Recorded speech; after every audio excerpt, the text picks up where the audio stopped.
Bonjour à tous! Dans cette petite vidéo, nous allons regarder comment fonctionne la dissociation électrolytique.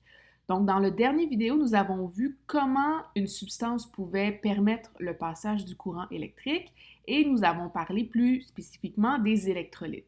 Dans cette vidéo aussi, nous allons regarder comment une substance qui est un électrolyte peut se séparer en ions lorsqu'elle est placée dans un solvant tel que l'eau. Alors, premièrement, qu'est-ce que c'est la dissociation électrolytique? C'est lorsqu'un soluté, comme du sel, se sépare en deux ions de charge opposée lorsqu'on les place dans un solvant et qu'on leur permet de se dissoudre. Donc, c'est le cas du NaCl. Comment ça fonctionne? Eh bien, tout ça, c'est possible grâce à notre belle molécule d'eau H2O. Vous avez peut-être déjà entendu l'expression que l'eau est le solvant universel. Eh bien, l'eau possède plusieurs caractéristiques qui en font une molécule assez particulière et c'est pour ça, entre autres, qu'on la nomme le solvant universel. On va regarder ensemble comment ça fonctionne. Donc, une molécule d'eau, H2O, est composée d'un atome d'oxygène et de deux atomes d'hydrogène. Et ces trois atomes-là sont liés ensemble pour former notre molécule. L'oxygène possède 16 protons, ça je suis capable de le voir en regardant dans le tableau périodique, et chaque atome d'hydrogène possède un proton. On voit donc que l'oxygène a une charge positive beaucoup plus grande que chacun des atomes d'hydrogène. Je vous rappelle que lorsqu'il y a une liaison qui est faite entre deux atomes, c'est parce qu'il y a eu soit un partage d'électrons ou encore un transfert d'électrons d'un atome à l'autre. Dans le cas de l'oxygène et de l'hydrogène, ce sont tous deux des non-métaux. Donc, il y a personne qui va céder ses électrons à personne. Parce que ce sont deux non-métaux, mais ce qui va se passer, c'est qu'il va y avoir un partage d'électrons entre chaque atome d'hydrogène et notre atome d'oxygène. Donc, ils vont mettre leurs électrons en commun et c'est comme ça que la liaison va réussir à se faire. C'est ce qu'on appelle une liaison covalente. Les élèves de STE vont en parler un petit peu plus en détail. Ici, par contre, comme l'oxygène a une charge positive beaucoup plus grande que nos atomes d'hydrogène, eh bien, les électrons qui vont avoir été mis en commun ne seront pas situés environ au centre entre les atomes, ils vont être davantage attirés par notre atome d'oxygène. C'est comme si on jouait un peu au souk à la corde et qu'on avait un joueur de football qui tirait sur la corde et à l'autre extrémité, un enfant. C'est sûr que le joueur de football tire plus fort parce qu'il est plus solide, il a plus de force. C'est un peu la même chose avec notre molécule d'eau. L'oxygène est représenté par le joueur de football parce qu'il a une charge positive plus grande, donc il a plus de force. Et notre atome d'hydrogène est représenté par l'enfant qui est plus faible, entre guillemets, puisqu'il possède beaucoup moins de protons. Donc, ça va faire en sorte que nos électrons, représentés ici par les boules rouges, vont avoir tendance à se placer ou à être plus du côté de l'oxygène ici. Et donc, on va voir apparaître ce qu'on appelle un pôle, un dipôle en fait. Donc, la partie où on a l'oxygène va être chargée davantage négativement parce qu'on va avoir un surplus d'électrons. Et la partie de la molécule d'eau où on retrouve l'hydrogène va avoir tendance à être chargée positivement parce qu'on va avoir un manque d'électrons.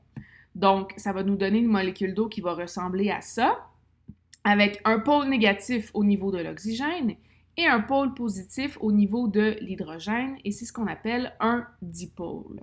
Donc, on a une molécule qui est polaire, c'est-à-dire une molécule qui, si on la regarde dans son ensemble, elle est neutre, elle a autant de charges négatives que de charges positives, mais ces charges-là ne sont pas réparties uniformément dans la molécule. On a davantage de charges négatives au niveau de l'oxygène et davantage de charges positives au niveau de l'hydrogène, ce qui nous amène au dipôle.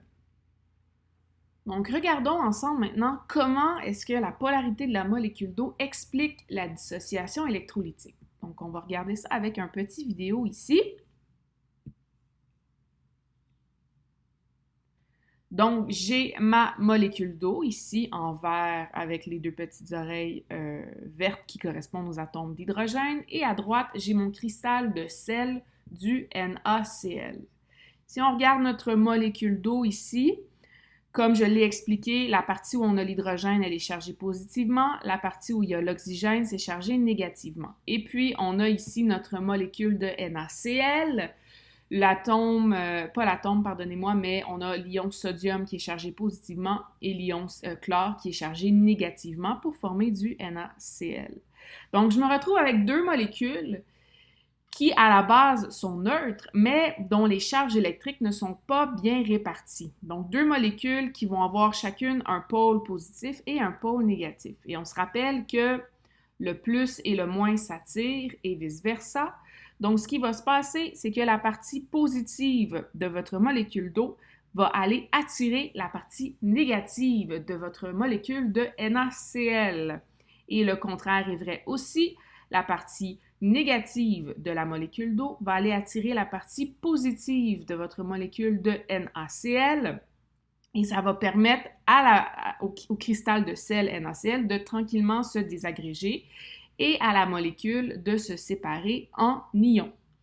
Donc, tout ce processus-là ne serait pas possible si on n'avait pas une molécule d'eau qui possède un dipôle. Et c'est comme ça que se produit la dissociation électrolytique.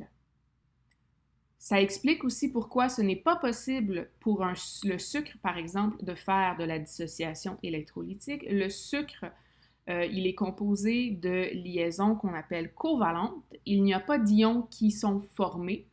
Et donc, la molécule d'eau n'est pas attirée par une partie quelconque de la molécule de sucre, comme c'est le cas avec le NaCl, ce qui fait que votre cristal de sucre que vous mettez dans l'eau, oui, les différentes molécules vont se séparer les unes des autres, mais la molécule à proprement parler ne va jamais se séparer en ions.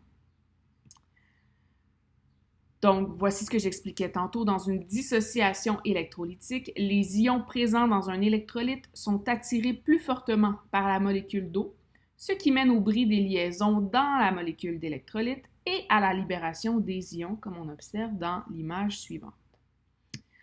Maintenant, vous devez être capable d'écrire les équations de dissociation électrolytique. Donc, c'est comme une équation chimique, mais cette fois-ci, il faut écrire à partir de notre molécule de base quels sont les ions qui vont être libérés. Donc, si on prend par exemple notre molécule de NaCl, lorsque je la mets dans l'eau, donc lorsqu'elle subit une dissociation électrolytique, elle va libérer les ions Na+ et Cl-. Donc, c'est très, très, très important d'indiquer la charge électrique des ions qui sont libérés. Et comme je l'ai déjà mentionné, le 1 est sous-entendu, on ne l'écrit jamais. Donc, à gauche de l'équation, on retrouve notre molécule d'électrolyte. C'est la molécule que l'on va mettre dans l'eau. Et à droite, on retrouve les ions qui ont été libérés lors de la dissociation électrolytique. Bien important aussi d'indiquer l'état de la substance. Donc, notre électrolyte, au départ, va toujours être soit solide ou liquide. Donc, dans le cas du NaCl, c'est solide. C'est pour ça qu'on a mis le petit s entre parenthèses. Et à droite, les ions vont toujours être sous état aqueux. C'est pour ça qu'on a mis entre parenthèses les lettres AQ. Aqueux, ça veut tout simplement dire que c'est dans l'eau. Donc, voyez-vous, la dissociation électrolytique, on sait qu'elle doit se produire dans l'eau, mais nulle part on a écrit la molécule H2O dans notre équation. C'est sous-entendu que c'est dans l'eau grâce aux petites lettres AQ que l'on met à côté de nos ions. Donc ça, c'est super important quand vous écrivez des équations de dissociation électrolytique, bien important d'indiquer l'état des substances et les ions seront toujours sous forme aqueux.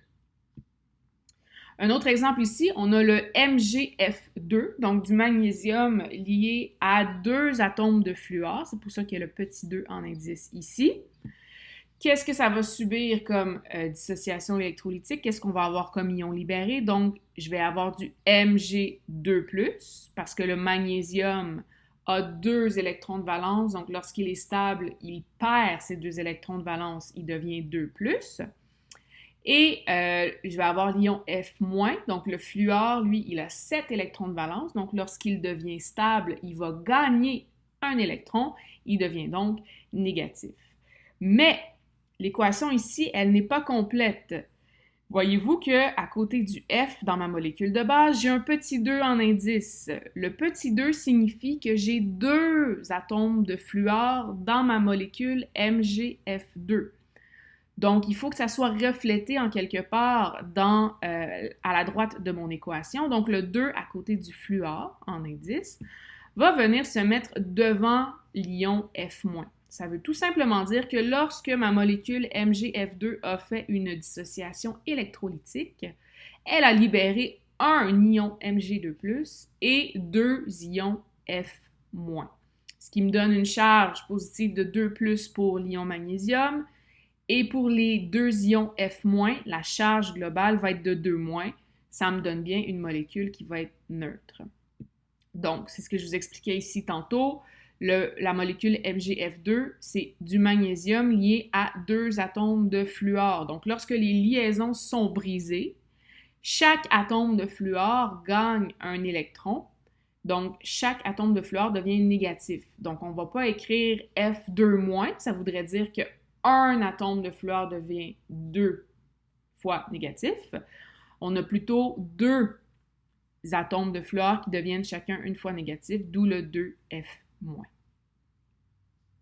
Ici, on a d'autres exemples d'équations de dissociation électrolytique. Donc ici, on a un acide. On voit qu'un acide va libérer des ions H+, et ici, un ion Cl- dans le cas du HCl.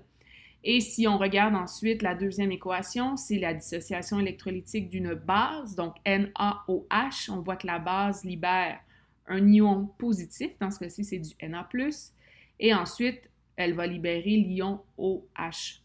Donc ça fait partie des caractéristiques des acides et des bases.